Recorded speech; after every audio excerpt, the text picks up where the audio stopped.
It can be incredibly frustrating, even disheartening, when your body doesn't seem to cooperate the way it used to, especially when it comes to intimacy. You might find yourself worrying more, feeling a sense of disappointment, or even starting to avoid situations where getting an erection is important. It's a common experience for many men as they get older. This feeling that something isn't quite right downstairs. A gradual weakening of the reliable response that was once just there. What if I told you that sometimes the very things we do in private, perhaps out of habit, without even thinking, could be silently contributing to this difficulty? It's a sensitive topic, I know, but it's one we need to discuss openly because there's a specific, common mistake many men make, often starting years ago, that can impact their ability to get and stay hard later in life. It's not something usually talked about in doctors' offices. Yet, as a penis surgeon, I've seen how it can affect things over time. In this video, we're going to gently uncover this often overlooked issue and talk about why it happens and, more importantly, what you can start doing about it. It's about understanding your body and how certain habits can influence its function. It's about taking back a little control and finding ways to improve things.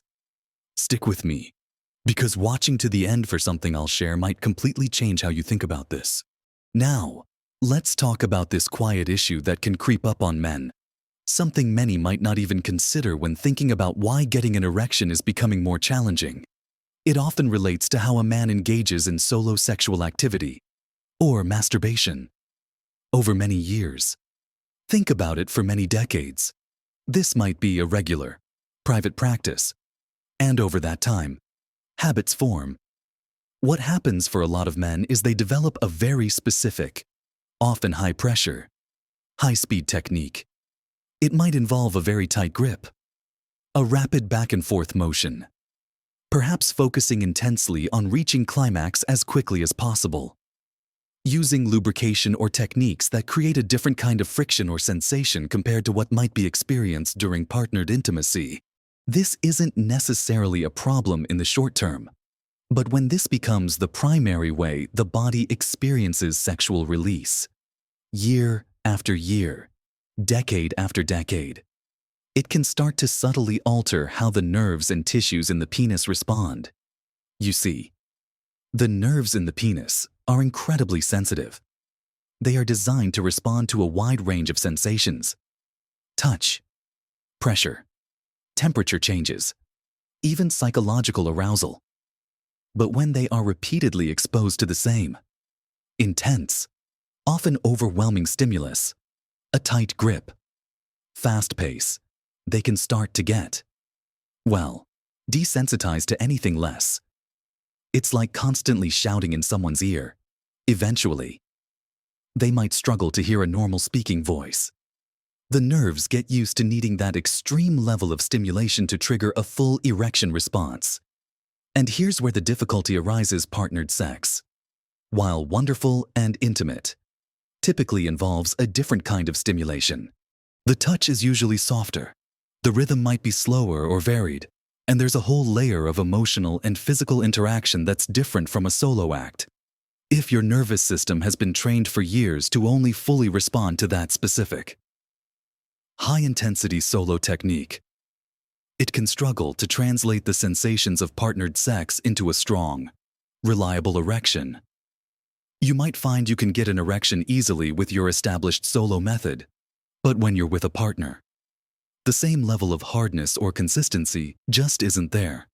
Or perhaps you need your partner to mimic your solo technique exactly, which might not be comfortable or even possible. This isn't about right or wrong. It's simply about how the body adapts to repeated stimuli. The tissues themselves might also become accustomed to a certain type of handling. Think of the delicate nerve endings and blood vessels. While the penis is resilient, constant, high friction, high pressure handling over a long period can, in some cases, potentially contribute to subtle changes over time. Although the primary issue is often related to nerve retraining and desensitization, it's not about causing physical damage in the sense of breaking something. but rather subtly altering the threshold at which the nerves and blood vessels fully engage. The corpora cavernosa, the spongy tissues that fill with blood to create an erection, rely on a complex interplay of nerve signals and blood flow. If the initial nerve signals aren't strong enough, or if the brain has become accustomed to needing an override signal only achieved through a very specific, intense method, the blood flow response might not be as robust or sustained during different types of stimulation. It's like trying to unlock a complex safe. If you've only ever practiced the combination using one specific rapid movement, using a slightly different or slower movement might not work, even if the combination is technically correct. The brain and body have learned a specific key for the erection lock, and other keys don't seem to fit as well anymore. This can be a source of quiet frustration and confusion, because the man might think there's a serious underlying medical problem, and sometimes there is. Which is why seeing a doctor is always wise. But this learned response from years of a particular masturbation habit is a surprisingly common, often overlooked factor. It creates a mismatch between the stimulation the body expects to get hard and the stimulation received during partnered activity. This isn't about judgment, it's simply an observation of how the body can adapt to consistent patterns. Even in private, it's a physical learning process that can sometimes have unintended consequences for intimacy with a partner. Understanding this is the first step, and thankfully, it's a pattern that can often be unlearned and retrained.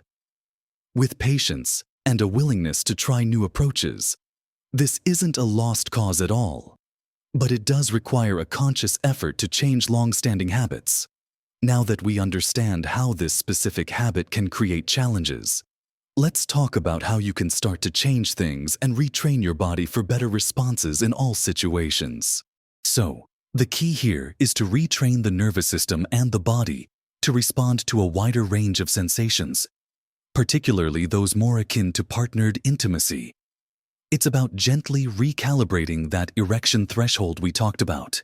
The first, and perhaps most important, step is to consciously change your masturbation technique.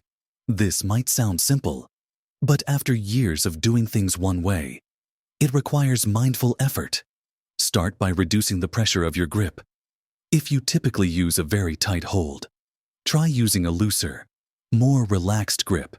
Imagine you're holding something delicate, not trying to wring water out of a cloth. This alone can significantly change the sensory input to the nerves. Next, slow down the pace.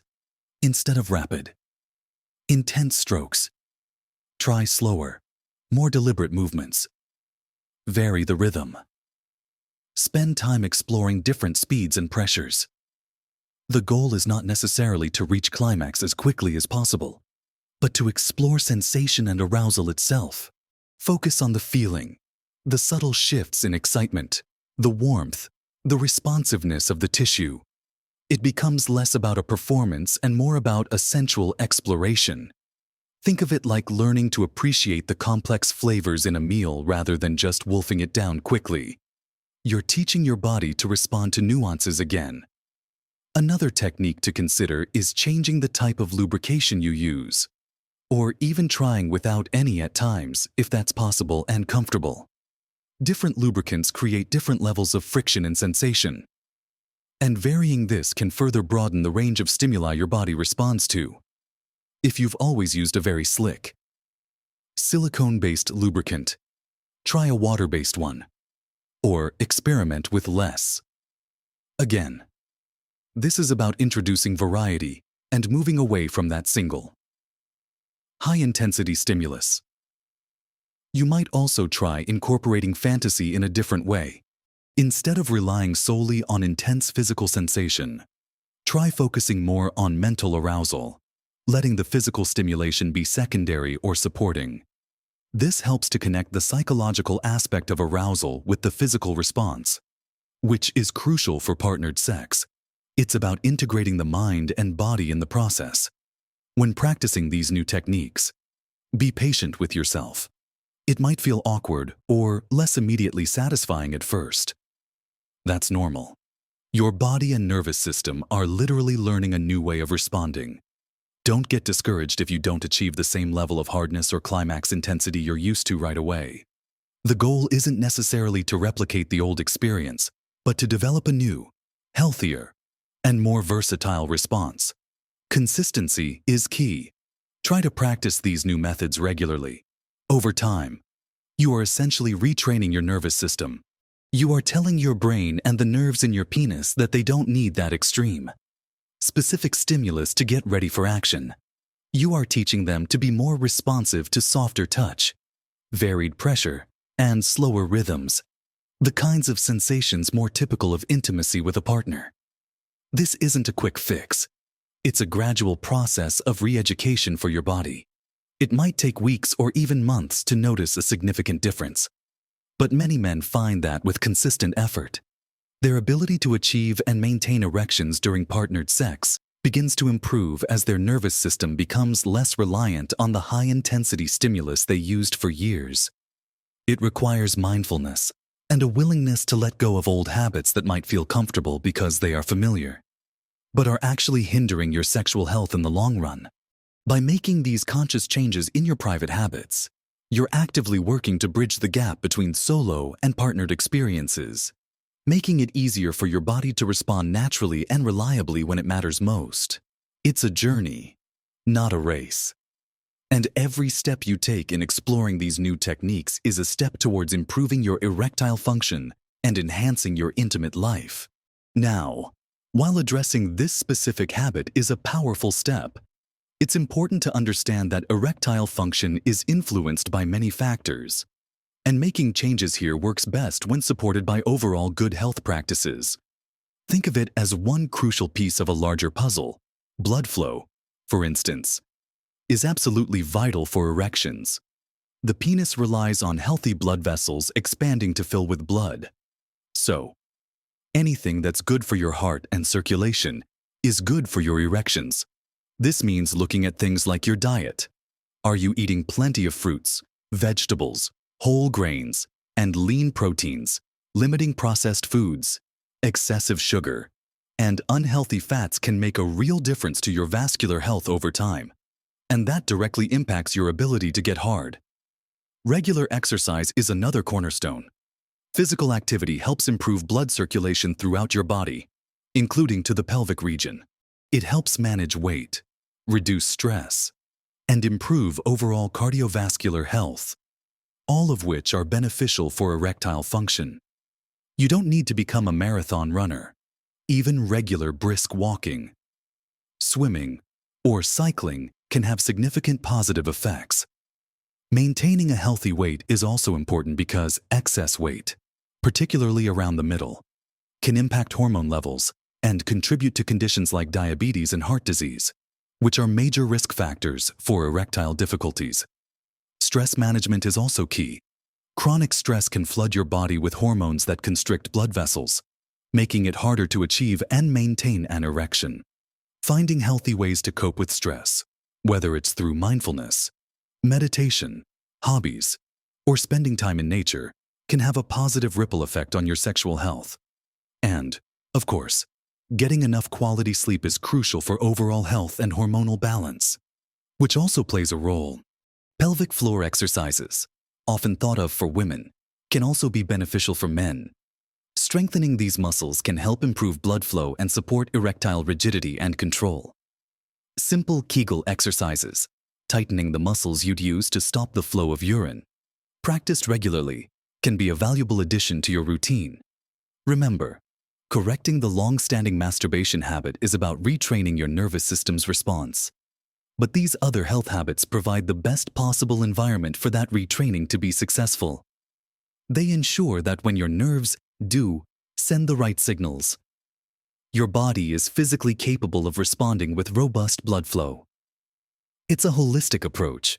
It's also important to have an open conversation with your doctor about any concerns you have about erectile function.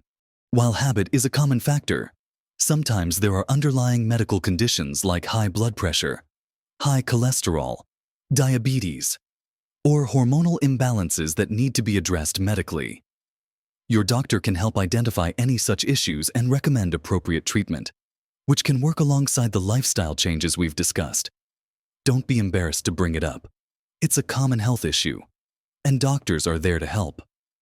Taking all these steps together, consciously changing your masturbation technique to be less intense and more varied, improving your diet, exercising regularly, managing stress, getting enough sleep, and talking to your doctor creates a powerful strategy for improving your erectile health and overall well-being as you get older. It's about making small, consistent changes that build up over time. Rather than searching for a magic bullet, it's about understanding your body, being patient and kind to yourself, and taking proactive steps to live a fuller, more intimate life. These are all practical, achievable steps that you can start incorporating into your routine right now. They are about empowering yourself and regaining confidence in your body's capabilities. Remember, small changes really can make a big difference to your health and happiness. You are not alone in facing these challenges, and there are positive steps you can take. If you found this information helpful or thought-provoking, please consider sharing your thoughts or experiences in the comments below. Your perspective might help others. If you'd like to see more content like this, focusing on practical, health-related advice for men over 60, please give this video a like. And don't forget to subscribe to the channel so you don't miss out on future videos designed to help you navigate the years ahead with confidence and vitality. Thank you for watching. Keep exploring, keep learning, and live your best life at every age.